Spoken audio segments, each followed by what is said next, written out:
It is a great honor to welcome Professor Richard Wolin to this podcast. He is the Professor of Intellectual History at the City University of New York. He specializes in modern French and German political thoughts and politics, in particular, the Frankfurt School. Welcome, Richard, to the show. Thank you. Thank you for inviting me.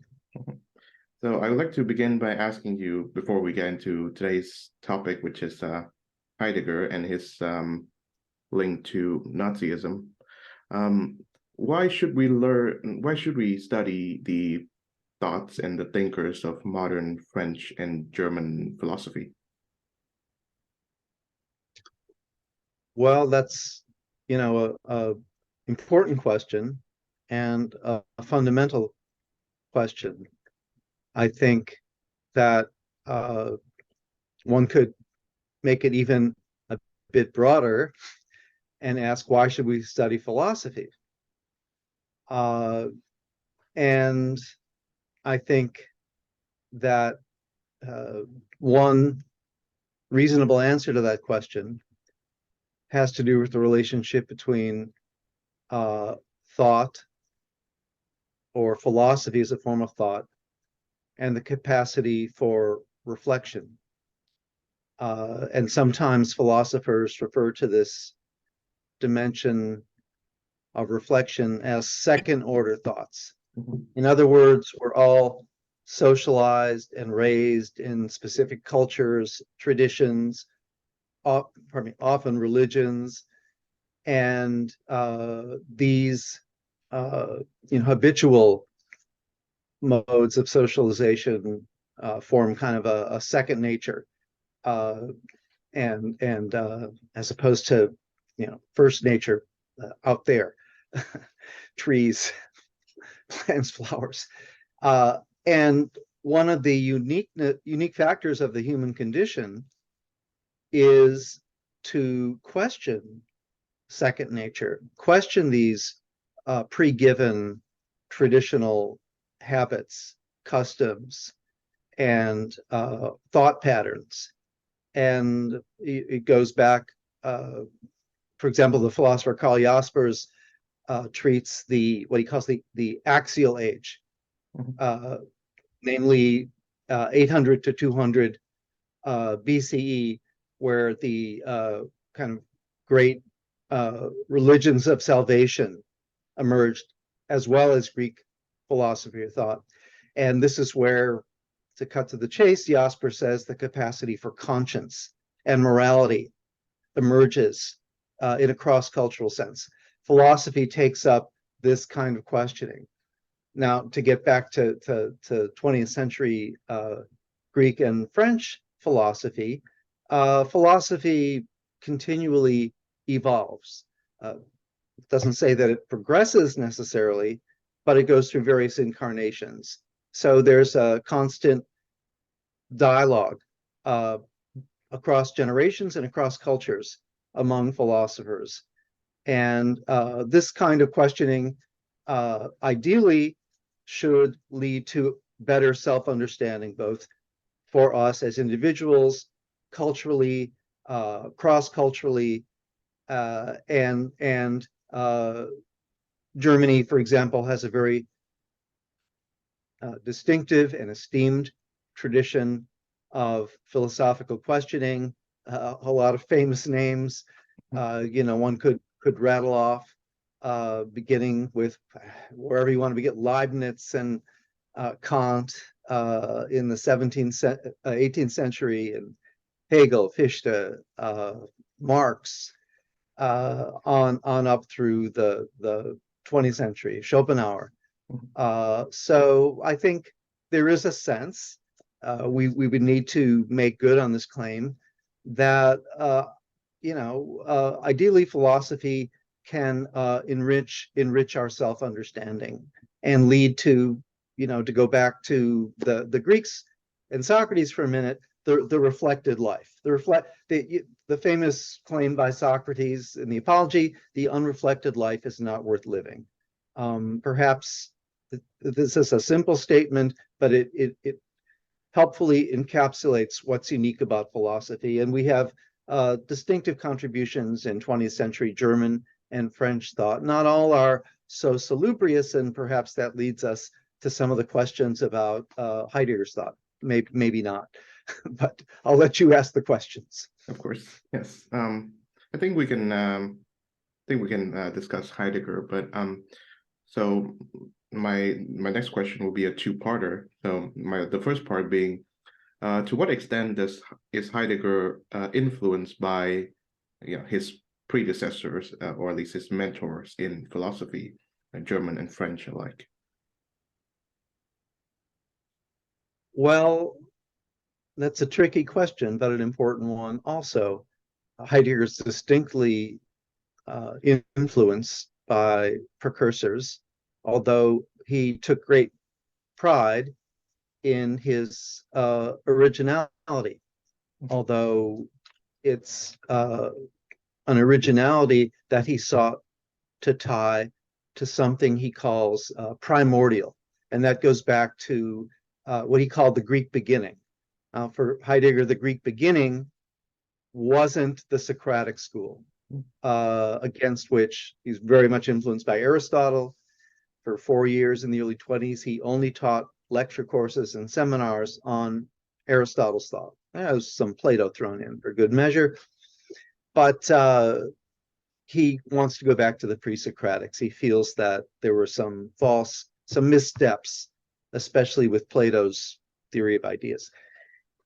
So Heidegger increasingly, especially in the 30s, after the turn away from being in time and the notion of Dasein and being in the world, and the switch to what he called the history of being, increasingly became critical of the tradition of metaphysics as it evolved from Plato, and believed that one needed to go back to the pre-Socratics to recapture an understanding of being in a sense that was primordial and pristine.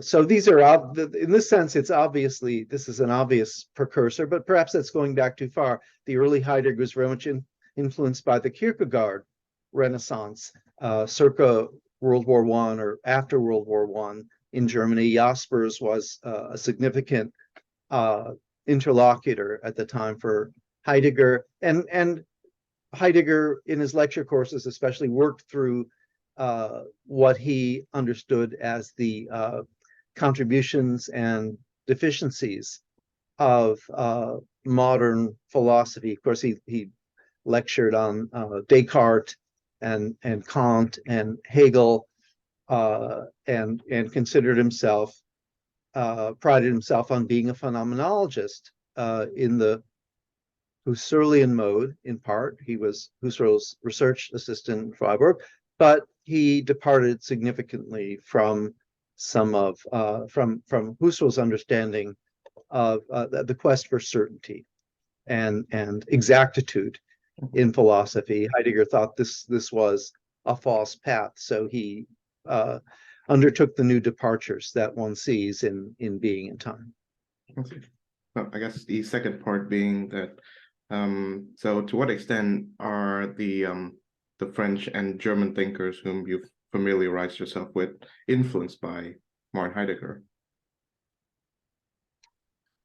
Yes, well, Heidegger had, of course, a weighty impact on subsequent 20th century thinking, and it's I think there's a lot of misinformation about that, actually, whom he influenced and when.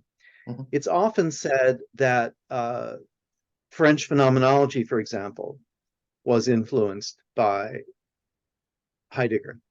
But to just take a couple of examples, just to be a bit more precise in answering your question and how we should proceed, Sartre, Jean-Paul Sartre, really didn't read Heidegger till after World War II. He read kind of a small book on Heidegger on the question of essence, Well, Heidegger thought he was misunderstood by Sartre. There was a brief correspondence that raised these concerns. Heidegger had written to Sartre after the war. And the same is true for Merleau-Ponty. Merleau-Ponty, the other titan of French post-war phenomenology and perhaps existentialism, although not as much as Sartre. We know from looking at Merleau-Ponty's papers that most of his approach was evolved from his familiarity with Husserl, and especially Husserl's later manuscripts that at the time were unpublished, that showed that presented a richer view or portrait of Husserl's purview and scope as a thinker that in certain ways was closer to Heidegger, one might say. So really, to be precise, I mean, Heidegger's original impact in Germany was paradoxically, given some of his criticisms of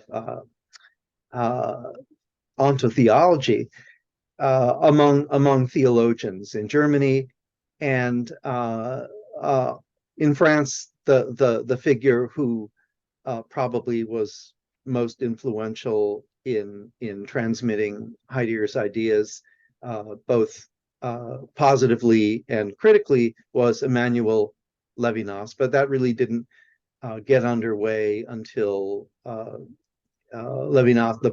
Levinas wrote the first book in French on Heidegger back in the early 30s, discovering existence with Husserl and Heidegger. But it took a while for the reception to, shall we say, kick in. It's an interesting factoid, a fact, let's say, that in France, Being in Time wasn't translated until 1985, I believe is the year.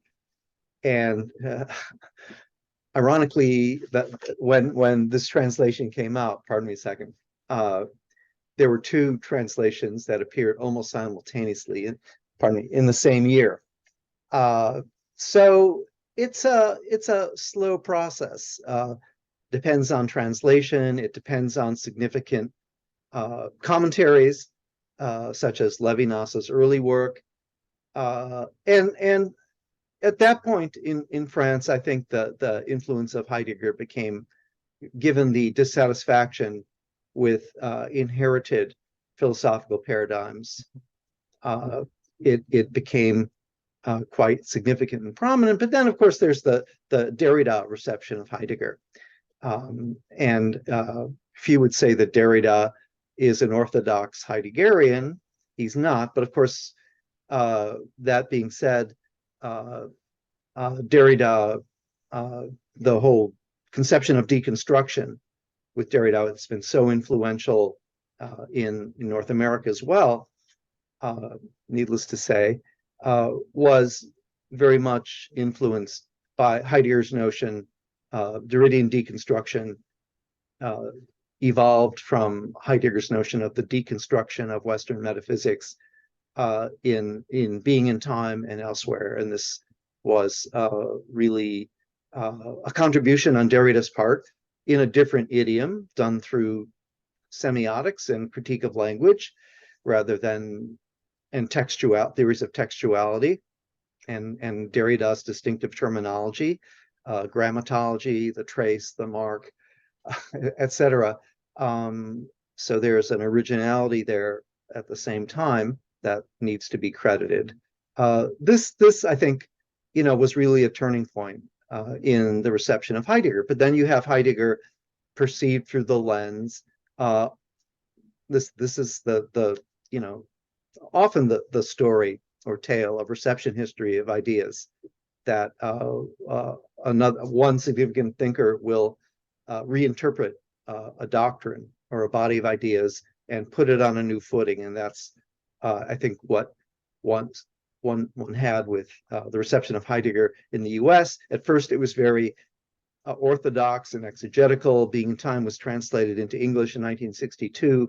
And subsequently, I think that Heidegger's thought was perceived through the lens of deconstruction, at least in North America.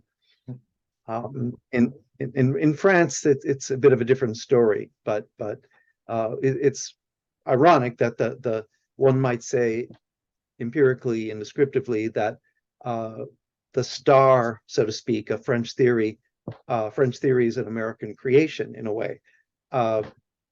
In France, it began to wane probably in the late 1980s and 1990s, but was, I think, kept aloft in the U.S. with the reception of French theory, ironically, in comparative literature departments for the most part, rather than philosophy departments per se. But I see. Okay, so I hope that's helpful. Yes, I believe it was. And I think this will be a good time for us to bring up your book, which is titled Heidegger in Ruins Between Philosophy and Ideology.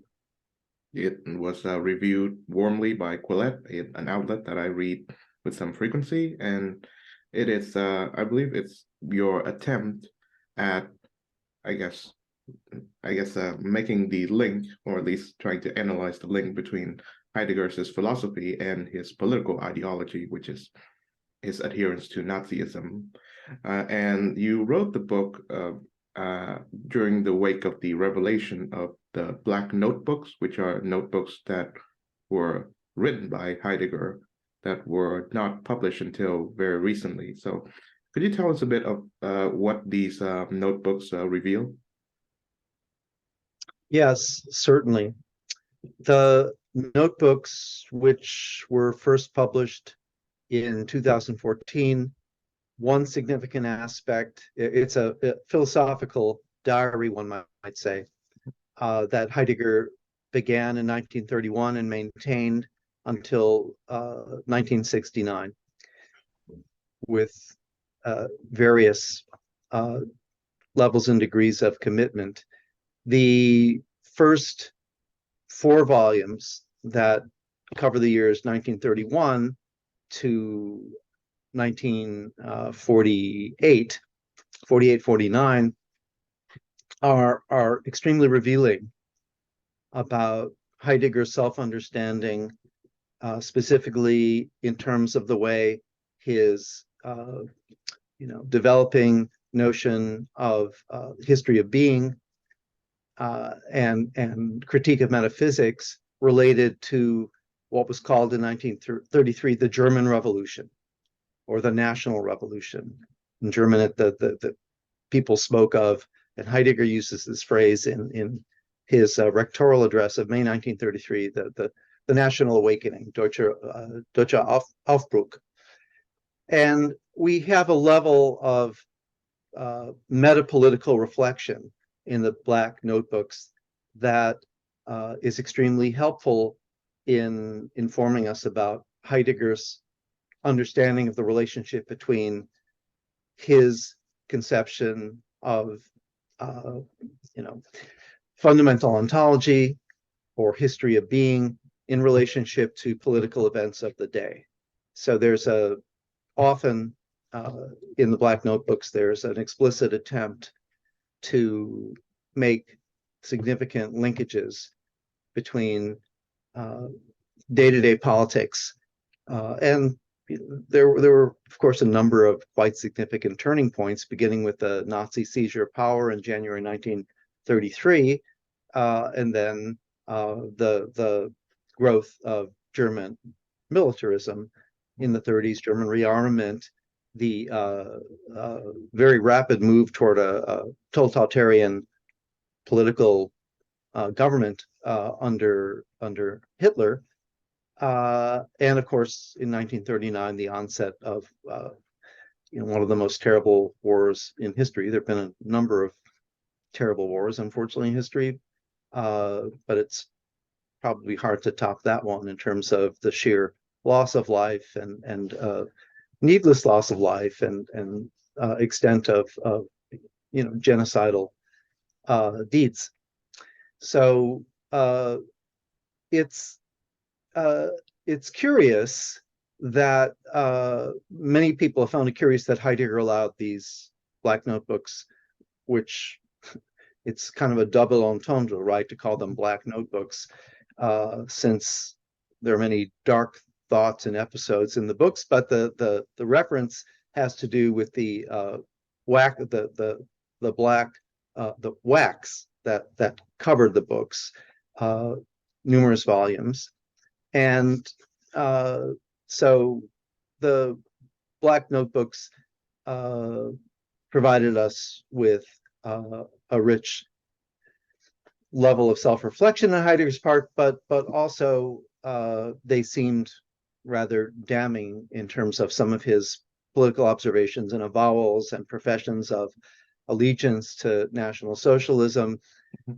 coupled with numerous specific critiques of specific episodes in the history of Nazism. He expresses his dissatisfaction with the evolution of National Socialism, yet at the same time, he still seems to have harbored the hope that something like National Socialism would save the West from a fate of total nihilism. And the Black Notebooks also inform us about his confidence or conviction that Germanness or Deutschtum, if it were to discover its essence or inner nature, was the only hope for the West in terms of salvation, since he perceived all other Western cultures, and for the most part, he had rather condescending views of non-Western cultures until after the war, let's say, that he believed they were consumed by technology and what he called das Gestell, translated sometimes as enframing. And this is a very short-sighted and dismissive and I think ideological conception. Heidegger had some brilliant démarche and philosophical breakthroughs. At the same time, his no secret here, his philosophy is also laden with deep prejudice, and so it's a quite a task to separate out these dimensions. Ultimately, perhaps they are inseparable, and that makes it all the more difficult now that the notebooks have been published, and we have all this information and this narrative, these narratives, I should say, at our disposal to really reconceptualize his place in the history of Western thought. So in sports talk, sometimes if there's a player with great accomplishments whose performance is at some level flawed, you get these asterisks in the record book. At this point, Heidegger probably has many asterisks after. Yes. If that analogy is at all useful, I don't know. Okay. I guess well, I guess my question now would be, why should a book that aims to start a reckoning about Heidegger's philosophy and ideology needs to be written, considering the fact that, well, outside the non-philosophical public, Heidegger's name is virtually unknown, and even within the realm of people who are interested in philosophy, Heidegger is very advanced. Like, I think you and I both know that reading Heidegger is a very, very difficult task. And for disclosure, I'm still like trying to work out what Being in Time was about. And so for that, then for the most part, people who are in the philosophy department as well as the non-philosophy public, they know him because of the Nazi connections. But so I guess my question would be, well, why should a book like yours needs to be written and read? Well, I guess I would depict the Heidegger's reception history and his uh, situatedness in the history of post-war thought a bit differently. I think he's probably been, I mean, certainly among intellectuals and not just academics, he's been extremely influential.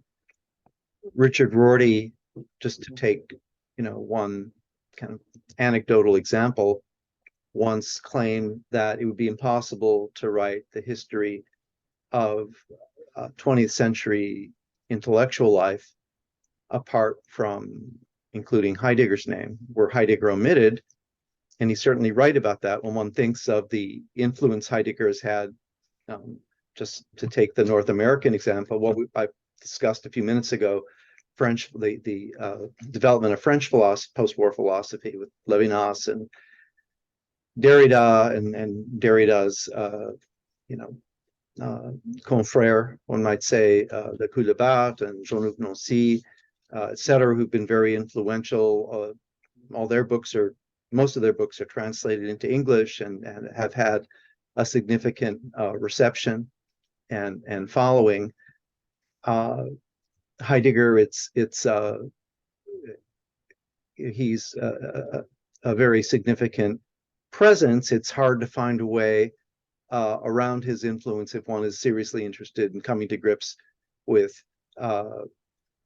continental philosophy, the history of phenomenology, and more recently, in the last couple decades in North America, there's been an attempt to find points of commonality between the school of analytic philosophy, philosophy of language, and philosophy of mind, especially in Heidegger's pragmatism. This has been going on for a while. Heidegger starts philosophy not from a transcendental subject, but from being in the world. This has been esteemed by American pragmatists like Richard Rorty and subsequent philosophers, John McDowell, for example, who have perceived Heidegger's démarche or methodological approach as extremely valuable in addressing traditional philosophic epistemological problems. So, I guess I would agree with you certainly about the level of difficulty that Heidegger presents. I can tell you anecdotally that when I first began working on Heidegger in Germany and would meet new people and they would ask me what I'm working on, and if I mentioned Heidegger, there'd be a smirk. I think that's fair to say. And often that smirk would be followed with the remark, very interesting that, and often the conversations would be in German.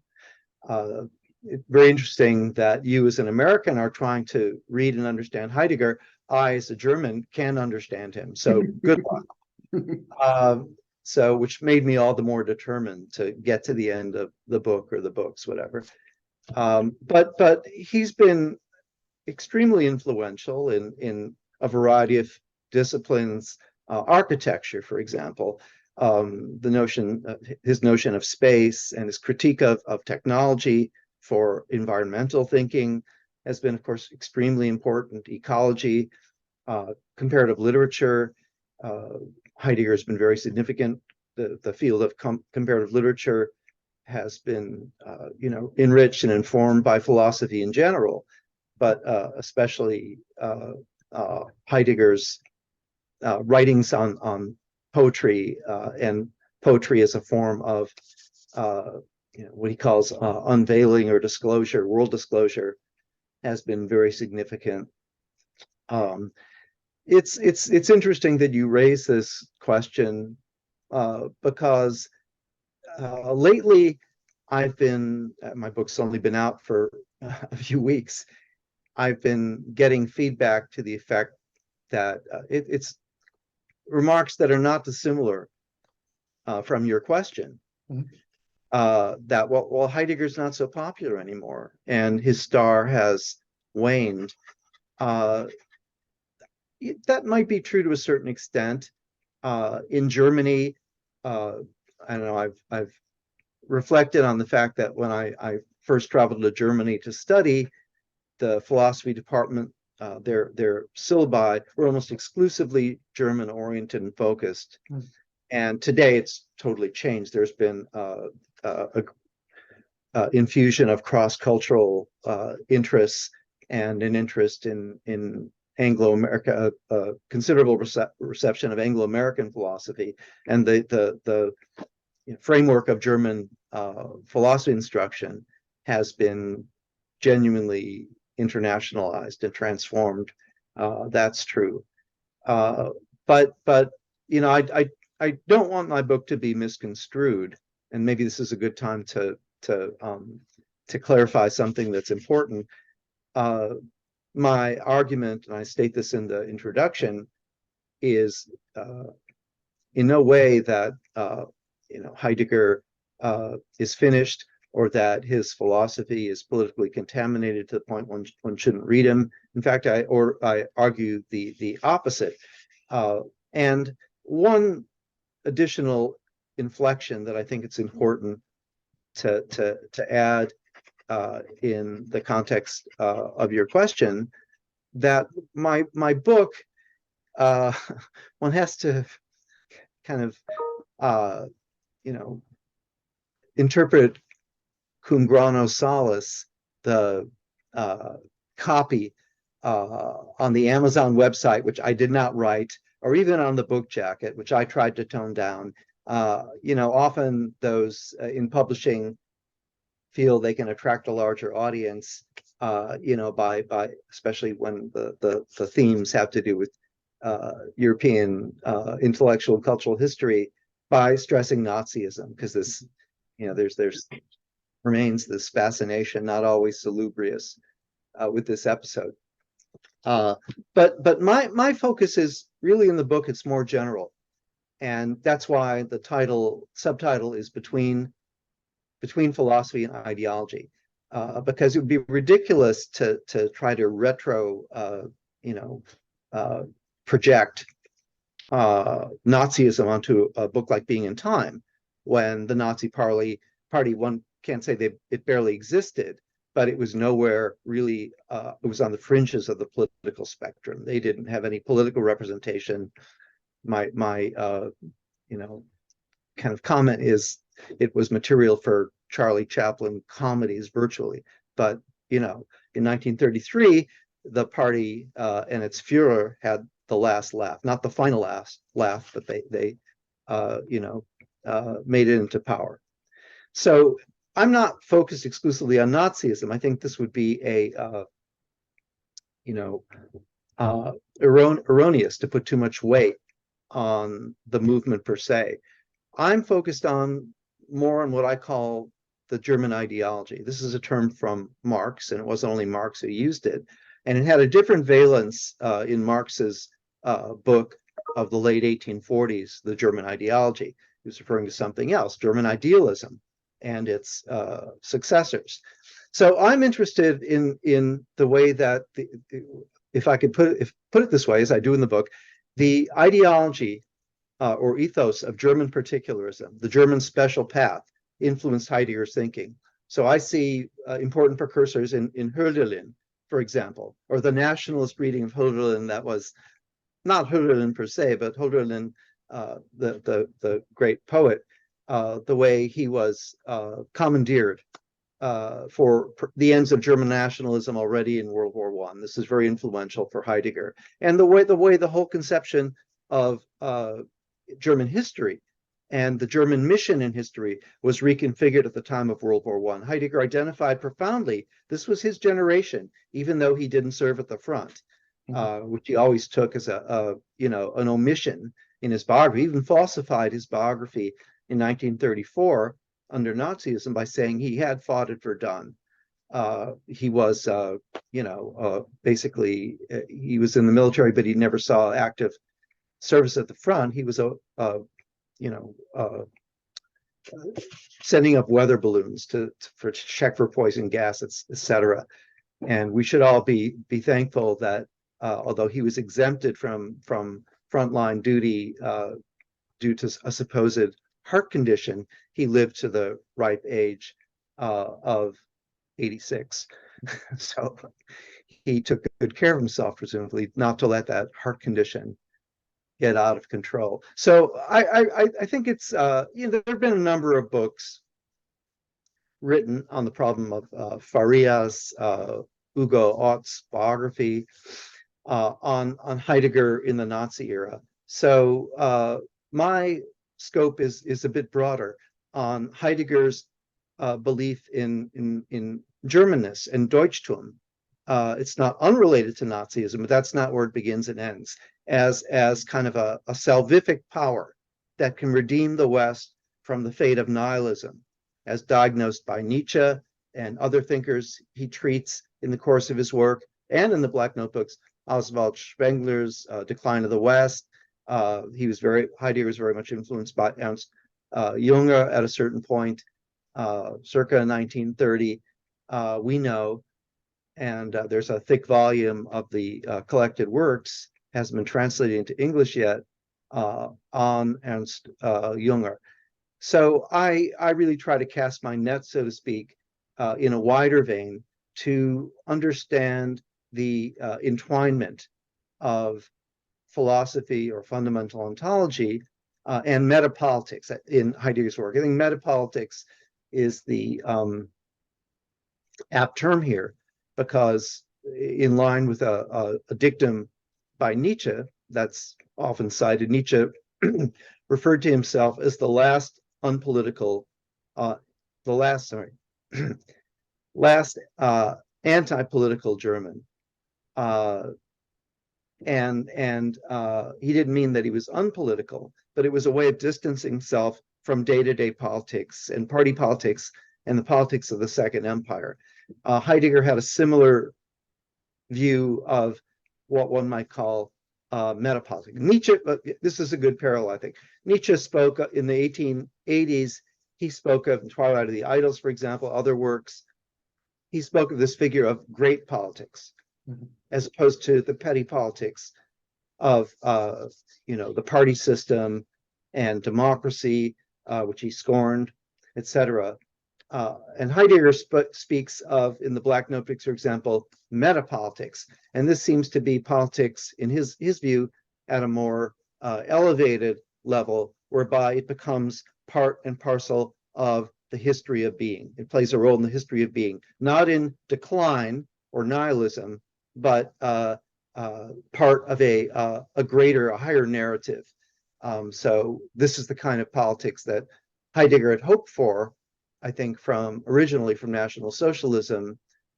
He had his disappointments, but it didn't really change there was no learning process on Heidegger's part after the war. He didn't really see through the nature of his errors. He republished, for example, this 1935 lecture course, Introduction to Metaphysics, in 1953, and he retained this notion of the inner truth and greatness of National Socialism. I think he adhered to this conception until the end of his life, that even though Nazism, quote unquote, failed, it was undone by technology, it was westernized, it was Judaized. If according to Heidegger, Jews are leading carriers of modern technology, but still there's something about Germanness, Deutschtum, and that accounted for the inner truth and greatness of national. So its potential to overcome the decline of the West and the reign of modern technology. That was his conviction, and that's a leitmotif that appears in the Black Notebooks, and that I try to explore in terms of both the Black Notebooks and his other writing at the time. Well, I would like to compare Heidegger's connection to Nazism with another German thinker, I believe his contemporary at the time, Carl Schmitt. And I think it was your treatment of Carl Schmitt in the journal Liberties that I was introduced to your work. So I think I believe the reason why Heidegger was able to sort of like airbrush his works and made it like I guess palatable is because he is at heart not an explicitly political philosopher, whereas Carl Schmitt is. I mean, if Carl Schmitt, I think he lived after the fall of the Nazi regime, would like to do the same thing that Heidegger did, he would have to reject all of his political philosophical writings. So I guess I'd like to hear from your perspective in comparing and contrasting Heidegger and Schmitt's connections to Hitler's regime. Well, actually, there's an interesting story about their interaction, very brief, in September 1933. We now know, known for a few years, that we already knew that both Heidegger and Schmitt, Schmitt was teaching in Cologne, Heidegger, of course, in Freiburg, received job offers. In German, it's a roof, to the University of Berlin, very prestigious, and the heart of the new regime. Schmitt accepted, and we know that Heidegger turned it down. But Heidegger and Schmitt interviewed with the Prussian Minister of Education, I believe his name was Achilles, the same day. They stayed at the same hotel. I believe Heidegger interviewed in the morning, and Schmitt interviewed in the afternoon, September of 1933, and undoubtedly they crossed paths. They corresponded briefly in August 1933. The letter is reprinted it's in English and Heidegger's collected works. So their paths did overlap, and should also be pointed out that they also served on a important committee. The proceedings have been lost, but in 1934, both Carl Schmitt and Heidegger served on the Committee for the Philosophy of Law that was sponsored by the future Nuremberg war criminal Hans Frank's Academy of German Law. And as I mentioned, unfortunately, many of the protocols of their meetings have disappeared in the chaos of war and the bombings, etc. But Heidegger, in his lectures on philosophy of law in 34-35, or seminar, I should say, on Hegel's philosophy of right, engaged with Carl Schmitt's works, at least three of Schmitt's works. For example, state, movement, people, folk, and the concept of the political, and felt that a confrontation with Schmitt's work was necessary in order to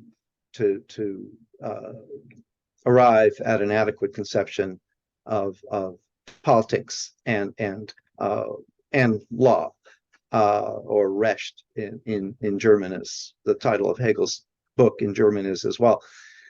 So there was some overlap between them, significantly. Both are considered to be, Schmitt's considered to be a political existentialist. But Schmitt was much more actively involved in the regime because he was the one, as a trained jurist and legal practitioner, and writing Gleichschaltung legislation on behalf of the Nazi regime very early in April 1933. Heidegger was banned from teaching in 1945 for, turns out, 5 years because of his role in giving the Nazis good press, one might say, aiding their international reputation early on when things remained somewhat tenuous, by accepting the rectorship of Freiburg University in May of 1933. And Schmitt had a longer career under Nazism. It was, checkered. It had its ups and downs, but he remade himself as a theorist of international politics, geopolitics, and Grossraum in 1939, which was taken quite seriously by many Nazi geopolitical thinkers, and even Hitler in his speeches was using some of Schmidt's ideas to justify Germany's foreign policy claims. So this is the final question. You mentioned the quotation from Richard Rorty, who believes that Heidegger cannot really be discounted or removed from the history of 20th century philosophy. I still agree with Rorty's remarks, but given the Black Notebooks as well as your book on the Black Notebooks, that position requires some considerable reconsideration. And so my final question would be, how should we reconsider Heidegger's place in the history of 20th century philosophical thought and, I guess, Western political thought as a whole? Mm-hmm. Well, thanks for asking that question. Unfortunately, I have some suggestions. It's hard to give it a short answer for obvious reasons.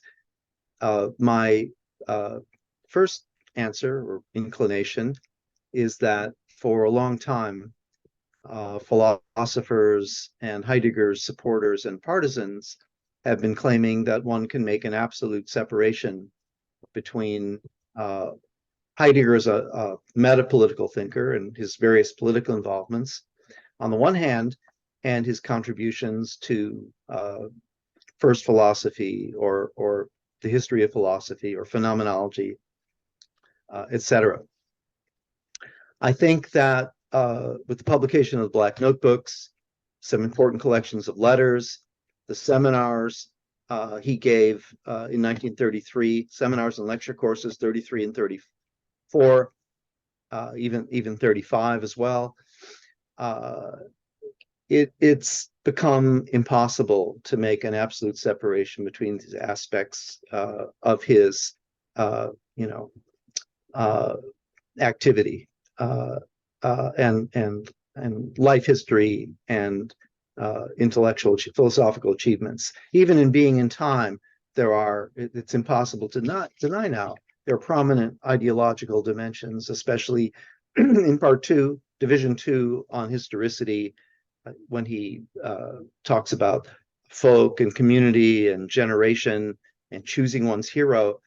These are ontological claims, but they do have resonances with the right-wing zeitgeist of the day. They have conservative revolutionary resonances. They're compatible as metapolitics with ideas one finds in Schmidt and Junger and Spengler, etc.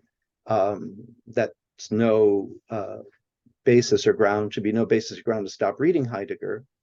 But I think one has to really be more forthright in recognizing which aspects of Heidegger's thinking in retrospect have been compromised. And the conclusion that I reach, it's despite the complexity of Heidegger's thought and the magnitude of his collected works, 102 volumes, the simple recommendation I would make is that I think it falls due to philosophers who teach Heidegger to acknowledge Heidegger's political compromises, the ideological dimension that's entwined with his fundamental ontology and his treatises on the history of being, and to just be forthright and honest and help students to understand both dimensions of his work, so that we don't have repression and denial, and that thereby the students can and those who read Heidegger in general can make up their own minds about the extent to which the philosophy itself may be compromised at some level. I also make a point in the book, as you probably noticed in the after the introduction, the first chapter, called the Heidegger hoax, which is a bit alarmist, perhaps, about the compromised nature of the editions that have come down to us, especially the translations, where there have been a number of omissions of politically questionable claims and language. Anti-Semitic remarks have been taken out, pro-Nazi remarks have been taken out, and it's very unlikely, given the limitations of publishing an international translation, that a corrected edition will ever be published in numerous languages: French, English, Italian, many Asian languages. So we're kind of saddled with corrupted editions of Heidegger's work. And my feeling is one can't or shouldn't make the argument that a little corruption is okay, because it tends to snowball. And it was a systematic practice. This has been exposed. I just learned a few weeks ago that the publisher of Heidegger's collected works, Klostermann in Frankfurt, who once tried to sue me, he didn't succeed in suing, but he did silence me effectively, preventing a publisher from publishing my work in German down the road. Be that as it may, that the publisher of Heidegger's collected works, they ended up pulping or burning a couple of volumes, at least 2 volumes of the collected works editions, having to replace them totally with new editions. So compromised were they, and this threatens the whole integrity of the collected works edition, especially those volumes that are concerned that bear on the Nazi era. So this is kind of an admission of failure, but there's no imminent correction or new edition of what we read in English or other languages. There are no plans to come out with new editions of these compromised works. So this is quite unsettling and scandalous, in point of fact. And that's another dimension of the new state of Heidegger interpretation that we need to come to grips with and grapple with. Well, given the depth and significance of the subject matter, this can easily turn into a 2 to 3 hour dialogue, but being mindful of your time, I wish to wrap it up here and say thank you very much, Professor Richard Wolin of City University of New York and the author of Heidegger in Ruins, for being on this program. Everyone should check out his book if they are interested in philosophy in general and Heidegger in particular. I wish you all the best with your school year, and do take care of yourself. Okay. Thanks for having me. I enjoyed the conversation.